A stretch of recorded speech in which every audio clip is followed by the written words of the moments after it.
Assalamualaikum warahmatullahi wabarakatuh. Alhamdulillah wassalatu wassalamu ala Rasulillah. Innal hamdalillah nahmaduhu wa nasta'inuhu wa nastahdihi wa nastaghfiruh wa natubu ilayhi wa natawakkalu alayhi wa na'udzu billahi min shururi anfusina wa sayyiati a'malina. May yahdihillahu fala mudilla lahu wa may yudlil fala hadiya lahu. Allahumma salli wa sallim wa barik ala Muhammad wa ala ali Muhammad kama sallaita wa sallamta wa barakta ala Ibrahim wa ala ali Ibrahim fil alamin innaka Hamidum Majid. Amma ba'd. Para pendengar rancangan Lembayung Al-Quran yang dimuliakan Allah sekalian. Alhamdulillah, syukur pada Allah SWT. Masuki ayat ke-41 dan 42 daripada surat Rum. Bagi tuan-tuan memiliki tafsir Ibn Katsir, tolong buka pada jilid yang ke-7 muka surat 247. A'udzu billahi minasyaitonir rajim. Zahara al-fasadu fil barri wal bahri ma kasabat aydin nasi liyudhiqahum ba'd alladhi 'amilu la'allahum yarji'un. Qul siru fil ardi fanzuru kayfa kana 'aqibatu alladhina min qabl kana aktharuhum musyrikin. Sadaqallahul azim. Telah kelihatan kerosakan di darat dan juga di laut disebabkan kerana perbuatan tangan manusia, supaya Allah merasakan kepada mereka sebahagian dari akibat perbuatan mereka agar mereka kembali ke jalan yang benar. Katakanlah, adakanlah perjalanan di muka bumi dan perhatikan bagaimana kesudahan orang-orang yang terdahulu. Kebanyakan mereka itu adalah orang-orang yang mempersekutukan Allah SWT.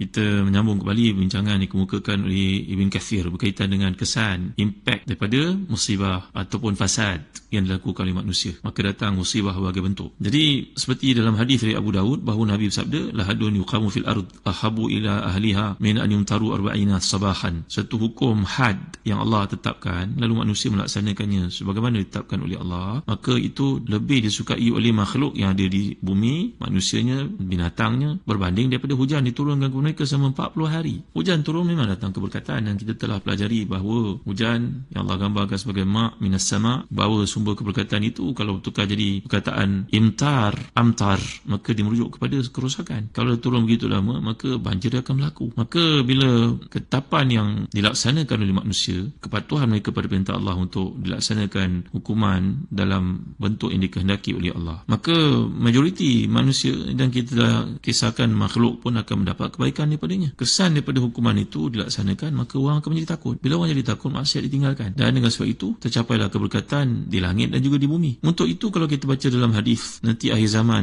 kita mengimani sebagai satu bab daripada akidah akan turunnya Nabi Isa bin Maryam yang akan berhukum dengan syariat yang suci ini. Pada saat itu, sebelum membunuh babi, menghancurkan salib dan menghapuskan cukai, maka baginda tidak akan menerima apa pun kecuali Islam itu diikuti ataupun peperangan pedang. Ini kita pelajari. Jika pada masa itu Allah binasakan Dajjal dan para pengikutnya dengan Ya'juj dan Ma'jujnya, maka dia seru kepada bumi, keluarkanlah keberkatanmu. Ini adalah sebuah hadis yang lain dari Tirmizi, khalaqallahu Adam wa tuluhu fis sama'i sittuna zira'an falam yazal al-khalq yanqusu hatta al-an fa idza arada Allah an yutahhira al-ardha min adh-dhalama wal fajra wal khawana yukhrij 'abdan min 'ibadihi min ahli baiti nabiyyi sallallahu alaihi wasallam fayamla'u al-ard qistan kama muli'at jawra wa yaqtul masih al-yahud wan nasara wa tukhrij al-ard barakataha wa ta'ud kama kanat hatta al-isaba min nas ya'kuluna rumana wa yastadhilluna biqahfiha. Gambaran bahawa akhir zaman ni Allah menyatakan atas sabda Nabi-Nya SAW, Allah telah menjadikan Adam tingginya 60 hasta, dan kemudian penciptaan ini menjadi berkurangan sehinggalah pada zaman Nabi Ibrahim berakhirlah. Maknanya ketinggian itu kekal seperti zaman Nabi Ibrahim yang kita dapat lihat tapak kaki Nabi Ibrahim itu dikekalkan di makam Ibrahim dekat dengan Kaabah itu, nampaknya saiz kaki sama dengan saiz kaki manusia lelaki biasa pada hari ini, menandakan bahawa perkiraan dalam hadis seperti kurangnya ketinggian manusia itu sudah pun berakhir pada zaman Nabi Ibrahim sampai ke hari ini lebih kurang sama. Tapi sebelum itu pada penciptaan Adam begitu sempurna, begitu tinggi. Dalam hadis lagi menggambarkan bila Allah mengkehendaki bumi ini dibersihkan daripada fasad ni tadi, maka Allah akan menghancurkan golongan zalamah, jamak pada zalim zalamah, fajir fajarah, khain jamaknya khawana. Allah akan hancurkan mereka. Allah keluarkan daripada benih yang baik daripada keluarga Nabi SAW, Imamul Mahdi ini yang akan datang untuk memenuhi bumi dengan keadilan, sedangkan sebelum itu dipenuhi kezaliman. Dan selepas itu Allah mengutuskan, membangkitkan semua, mengirim kembali Nabi Isa bin Maryam untuk menetapkan keadilan yang berpandukan kepada Islam. Sama ada kamu pilih Islam ataupun pedang, tak ada pilihan lain. Kamu mengatakan aku membawa akidah Trinity ni, sebenarnya aku membawa pada tauhid. Kamu mengajar kepada tathlith, kamu tak ikut tauhid ni, aku bunuh kamu. Kamu mendakwa aku yang mengajar kamu benda-benda sesat ini. Maka itu peranan Nabi Isa bin Maryam sampai membunuh babi dan menghancurkan salib. Dan pada hari itu bila datang keberkatan, manusia kembali kepada Islam di bawah pimpinan baginda alaihissalam, dan Nabi Isa pun akan berkahwin. Dalam hadis mengatakan para sahabat ketika membacakannya berkata, berdoalah kamu, moga-moga daripada keturunan kamu akan menjadi isteri kepada Nabi yang mulia yang akan menjalani kehidupan macam Nabi-Nabi selain daripada baginda alaihissalam. Itulah baginda kamu kahwin. Doalah mudah-mudahan keturunan kamu peluang untuk menjadi isteri penabi yang dibangkitkan selepas Nabi akhir zaman ini. Maka pada waktu itu Allah akan menetapkan pada bumi untuk keluarkan keberkatanmu. Sehingga sebiji delima boleh dimakan oleh satu kaum, satu golongan. Dan seekor unta pun boleh memberi satu rezeki yang mencukupi untuk satu kumpulan manusia yang besar. Semua itu tidak lain tidak bukan disebabkan keberkatan mengikuti syariat Nabi SAW. Maka setiap kali keadilan ditegakkan, setiap kali keberkatan dan kebaikan akan mencurah datang kepada manusia. Bahawa apa yang dinikmati manusia pada ini ia merupakan satu fata morgana. Walaupun mereka mendakwa mereka mencapai kemuncak kejayaan di berbagai bentuk penciptaan, kemudahan, tapi semuanya untuk merosakkan. Kebanyakannya untuk merosakkan, untuk memenuhi nafsu yang tidak pernah berkesudahan, tidak ada noktahnya pada golongan tertentu dan pihak lain menjadi mangsanya. Sebab itu tuan-tuan pernah saya baca kebetulan hadis dalam Sahihaini iaitu Bukhari dan juga Muslim, bahawa orang jahat ni bila mati mustarihun wa mustarahun minhu. Orang beriman mati dalam keadaan berehat, orang jahat mati dalam keadaan dunia berehat daripadanya. Nabi bersabda mustarihun wa mustarahun minhu. Maka ditanya kepada Nabi, apa maksud mustarih dan mustarah minhu Rasulullah? Mustarih maknanya berehat. Orang itu mati, dia berehat kerana dunia adalah benda yang cukup menatkannya. Semua benda penat, suasana panas penat, hutang penat, perlu dibayar, wajib dibayar, sembahyang, haji, semuanya penat. Bagi orang beriman itu merupakan mujahadah untuk mereka, tapi semuanya pahala di sisi Allah SWT. Mati dia berehat daripada segala kepenatan tanggungjawab yang dibebankan ke atasnya. Tapi orang jahat kehidupannya mengambil kesempatan terhadap orang, menindas orang, menganiaya orang, maka matinya mustarahun minhu. Matinya orang semua berehat daripadanya. Sehingga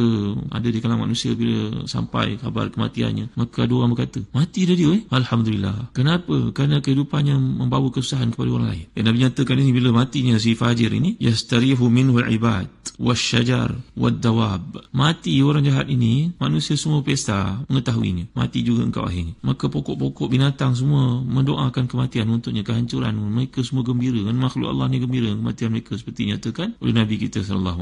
Allah menyatakan yuziqahum ba'dalladhi amilu. Allah merasakan kepada mereka sebahagian daripada perbuatan jahat itu, maksiat itu, untuk menguji mereka. Inilah ujian berlaku, kekurangan harta ke, jiwa, tanam-tanaman ke. Ini cubaan atas mereka. La'allahum yarji'un. Semoga mereka ni kembali meninggalkan kemaksiatan itu dan sedar bahawa pintu rahmat Allah masih lagi terbuka dan waktu untuk kembali kepadanya. Seumpama seorang anak yang mungkin dihukum oleh ibunya, dicubit, mungkin dirotan, larilah si anak ni keluar, tapi menjelang senja pulang juga dia ke rumah, ke pangkuan ibunya, kerana tak ada tempat lain untuk dia pergi. Demikianlah tafsiran dikemukakan oleh Imam Ghazali dan Ihya Ulumuddin, bahawa wa balawnahum bil hasanati wasayyiati la'allahum yarji'un. Surah Al-A'raf yang pernah kita pelajari beberapa tahun lalu, berarti Allah mengatakan kami uji mereka dengan bagai kebaikan dan keburukan ni supaya mereka kembali kepada Allah Subhanahu Wa Taala, ingat bagi semula rahmatnya dan meninggalkan maksiat yang dilakukan oleh mereka sebelum ni. Para pendengar yang hati dan dikasihi, jadi dapat kita faham daripada ayat-ayat yang mulia ni bahawa segala bentuk kerosakan, kekacauan di mana sahaja berlaku, banyaknya kemudaratan, kurangnya kemanfaatan, kekurangan hasil tanian, buah-buahannya, banyaknya kematian, penyakit yang berlakunya, inflasinya, merebaknya kemarau, tanah yang dulu subur 20-30 tahun lalu manusia bercuduk tanam dengan padi, bendang, kerbau hidup, mana pergi semua ini tuan-tuan? Wang yang dulu kalau kita boleh gunakan RM1 itu satu hari kita boleh menikmati nilainya, tapi pada ini RM1 pun kita tolak troli itu di mana-mana pasaya tidak mencukupi. Kenapa ini berlaku tuan-tuan? Semua ni yang kita imani daripada ayat ni menyatakan kesan daripada kemaksiatan yang kita lakukan, penderhakaan, dosa-dosa, kekafiran, kezaliman dan pelanggaran terhadap perkara yang sepatutnya dihormati, menentang apa yang Allah tetapkan, merasakan kita lebih pandai daripada apa yang Allah tetapkan, hilangnya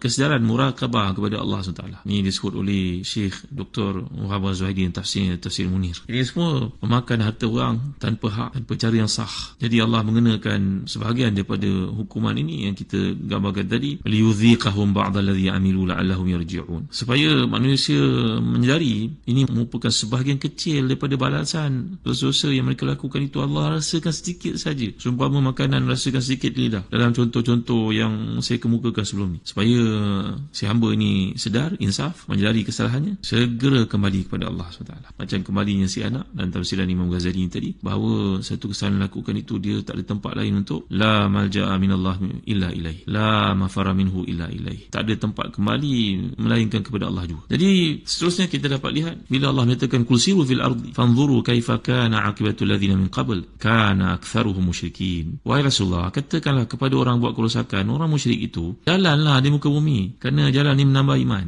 Perhatikan perhatikan nasib umat terdahulu yang ada, yang kamu dengar, kamu boleh saksikan kesan-kesan peninggalan mereka, bagaimana Allah membinasakan mereka, kaum Ad, kaum Thamud, yang berkali-kali kita telah menceritakan perihal mereka dalam tafsir di sini. Ini disebabkan kekafiran mereka dan buruknya buatan-buatan mereka. Lihat, perhatikan, unzuru, perkataan nazarah yang dikehendaki di sini merujuk kepada tafakkur, bahawa satu pandangan yang menyebabkan keimanan, berlakunya kesedaran, keinsafan. Sungguhnya kebinasaan dan kehancuran yang berlaku kebanyakannya disebabkan perilaku syirik dan juga kejahatan, kedegilan, keingkaran kamu. Kehancuran dan juga kebinasaan yang disebabkan buatan-buatan syirik seperti perbuatan fusuk, buatan i'tidak, melanggar orang dan juga menzalimi hak manusia yang lain. Di sini kata Imam Az-Zamakhsyari yang tafsirnya bahawa kana aktsaruhum musyrikin. Ini menunjukkan bahawa syirik sahaja bukanlah yang menjadi sebab mereka dihancurkan. Bahawa perbuatan-perbuatan maksiat yang tingkatannya di bawah syirik, ia adalah memiliki sebab dalam pengetahuan dan pertimbangan Allah SWT yang menyebabkan mereka itu dihancurkan. Jadi rata-rata sebab mereka diazab adalah kerana kekafiran mereka terhadap perintah yang diusulkan, dibawakan oleh Nabi-Nabi yang diutuskan. Mereka mendustakannya, ke mempercayai adanya kuasa-kuasa gaib yang lain, mempersekutukan Allah SWT. Jadi ini menjelaskan illah, sebab, dan menjadi dalil bahawa segala yang Allah jadikan itu ada sebab musabab di sebaliknya. Bahawa hukuman Allah ni tidak terlepas dari neraca keadilan yang ditetapkan olehnya. Jadi ini yang dapat kita pelajari dalam bahagian ini, bila Allah SWT menceritakan hukuman yang berlaku, maksiat yang berlaku, kesannya, apakah yang terhasil kepada manusia itu sendiri dalam contoh-contoh yang telah pun dikemukakan sebelum ni. Baik, muslim-muslimat hati dan dikasih sekalian. Seterusnya datang ayat ke-43, 44 dan 45 daripada surah Rum. Boleh tuan-tuan lihat pada muka surat 249. A'udzubillahi minasyaitanirrajim. Faqim wajhaka lid-dinil qayyim min qabli an ya'tiya yawmun la maradda lahu min Allah. Yawma idzin yasadda'un. Man kafara fa'alayhi kufruh wa man 'amila salihan fali anfusihim yamhadun. Liyajziyal ladzina amanu wa 'amilus salihati min fadlihi innahu la yuhibbul kafirin. Oleh kerana itu, hadapkanlah wajahmu kepada agama yang lurus, iaitu Islam, sebelum datang daripada Allah satu hari yang tidak dapat ditolak kedatangannya. Pada hari itu mereka terpisah-pisah. Barang siapa yang kafir, maka dia sendirilah yang akan menanggung akibat kekafirannya itu. Dan barang siapa yang beramal salih, maka untuk diri mereka sendirilah mereka menyiapkan tempat yang menyenangkan, agar Allah beri pahala kepada orang-orang yang beriman dan beramal salih dari kurniaannya. Sungguhnya dia tidak menyukai orang-orang yang kafir. Allah berfirman di sini memerintahkan para hamba-Nya untuk segera istiqamah. Lagi sekali kita dapat lihat penggunaan fa'aqim wajhaka lidinil qayyim. Tengok kan, aqim datang perkataan iqamah, datang perkataan qawamah yang telah kita pelajari. Istiqamah datang perkataan qayyim, juga perkataan qawamah ni tadi, qamah, qayyim. Maka berulang-ulang yang kali perkataan ini bagi menunjukkan satu dasar pijak yang patut menjadi satu petanda arah, benchmark lah dalam kehidupan si muslim, bahawa syarat untuk berjaya ni mesti ada prinsip kualiti tertentu yang dipegang, iaitu perkataan iqamatuddin wa syiasatud dunia bih, seperti kata Imam Al-Mawardi dalam tafsirnya. InsyaAllah saya akan menghuraikan dalam kuliah akan datang bagaimana indahnya perkataan Allah sebut di sini, fali anfusihim yamhadun. Maknanya yamhadun ni perkataan Mahdi. Mahdi ni maknanya merujuk kepada buaian. Enaknya si anak ketika dibuai dan ibunya tidur mengelamun, dia gembira, dia ibu membuaikan anak. Tengok perkataan dipilih Al-Quran ni begitu menarik tuan-tuan. Orang beriman ni sedang mempersiapkan satu tilam yang empuk untuknya kembali kepada Allah nanti bila dia mentaati perintah Allah. Di dunia dia bahagia, di akhirat lagi berlipat ganda nasibnya, habuannya yang Allah akan berikan. Sumpama si anak yang begitu seronok berada di atas buaian, didendangkan lagu-lagu menarik oleh ibunya untuk dia tidur. Ya Allah, indahnya perkataan ni. Ruginya kita tidak memahami bahasa Arab. Keserasian yang luar biasa, sadda'un, kemudian yang mahadun ini mengapa ya tuan-tuan? InsyaAllah saya akan huraikan yang akan datang. Keindahan yang terdapat di sini, pilihan yang begitu teliti, maklumlah ini merupakan kalam Allah SWT. Moga-moga kita berhasil untuk memahaminya. Wallahu a'lam. Sallallahu ala sayyidina Muhammad wa ala alihi wa sahbihi wa baraka wa sallam. Walhamdulillahi rabbil alamin. Wa barakallahu fikum. Wassalamualaikum warahmatullahi wabarakatuh.